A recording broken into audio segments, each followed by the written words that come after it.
L'actualité, c'est tous les quarts d'heure et en direct sur Grand Nid TV. Soyez les bienvenus. Nous sommes le mercredi 29 janvier.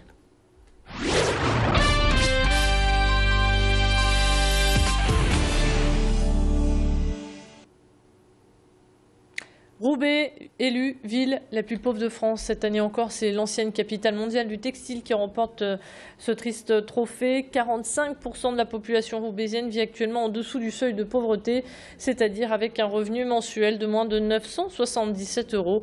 Cette nouvelle étude ne semble pas pour autant surprendre ses habitants. Voyez ces quelques réactions recueillies ce matin par Tanguy Lécluse. On travaille du 5 au 10, les gens, ils vivent de la CAF, ces gens-là. Et après le 10, on ne travaille plus. Voilà la réalité du monde d'aujourd'hui de la ville de Roubaix. Beaucoup de gens s'en sortent malgré tout. C'est aussi la ville la moins chère de France.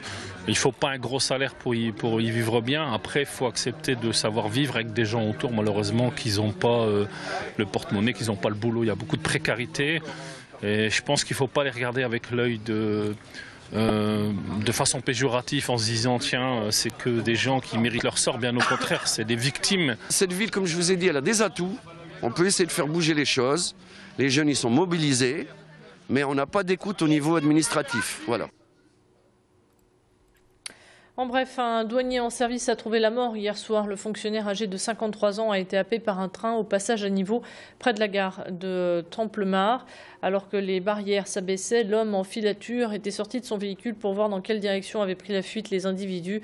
C'est à ce moment-là qu'est arrivé le train. 3 de ses collègues ayant assisté à la scène sont en état de choc. Un incident qui a provoqué des perturbations sur le réseau ferré.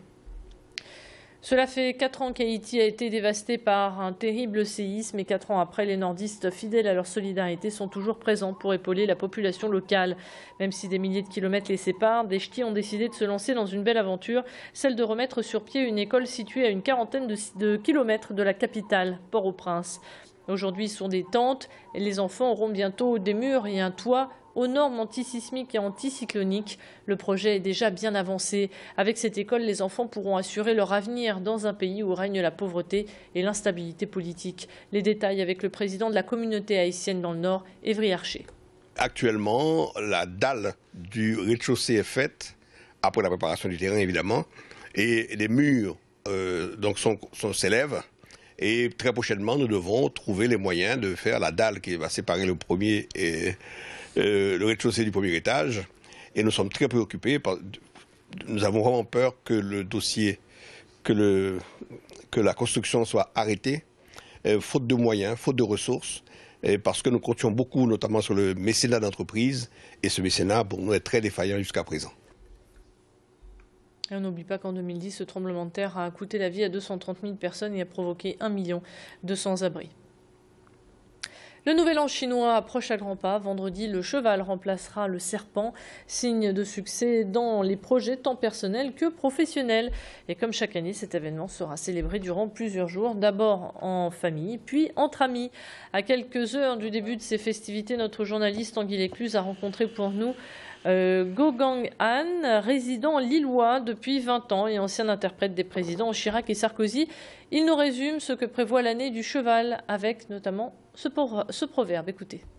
Le cheval, en Chine, il y a beaucoup de proverbes et beaucoup d'expressions avec le cheval. Par exemple, premier, c'est Ma Dao Cheng Gong. Ma Dao Cheng Gong, ça veut dire quand le cheval est arrivé, donc votre succès est tombé. Voilà. La Chine, grâce, peut-être cette année, grâce donc le cheval, va sortir la crise et puis on va mener l'économie du monde vers le bon destination, je suppose. Oui. Le financement participatif n'aide pas que les chanteurs à se faire connaître. Benoît et Agathe en font actuellement l'expérience. Elle est scénariste, lui, illustrateur d'un conte dont le titre est Belle Couette. L'histoire d'une fillette de 6 ans aux cheveux roux qui a des pouvoirs extraordinaires.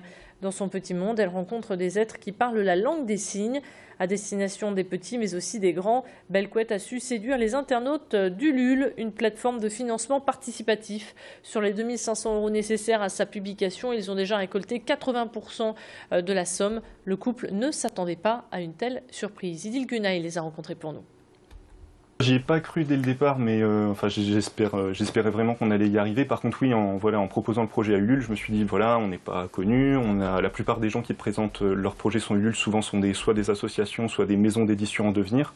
Donc moi, en tant qu'illustrateur et ma femme en tant que scénariste, on n'est même pas connus dans notre région. Donc on s'était dit, on va tenter l'expérience. Et puis, dans tous les cas, ça nous donnera de la visibilité, même si on n'est pas... même si on n'y arrive pas. Et là, du coup, ouais, on est presque au bout. Donc oui, c'est une belle surprise.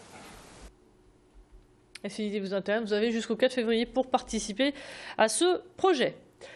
Le succès est au rendez-vous pour le Louvre-Lens qui a accueilli ce matin vers 11h30 son millionième visiteur, qui est plutôt une visiteuse au nom de Josiane. Elle a 67 ans, elle est native de Lille et habite depuis 40 ans maintenant en Antibes.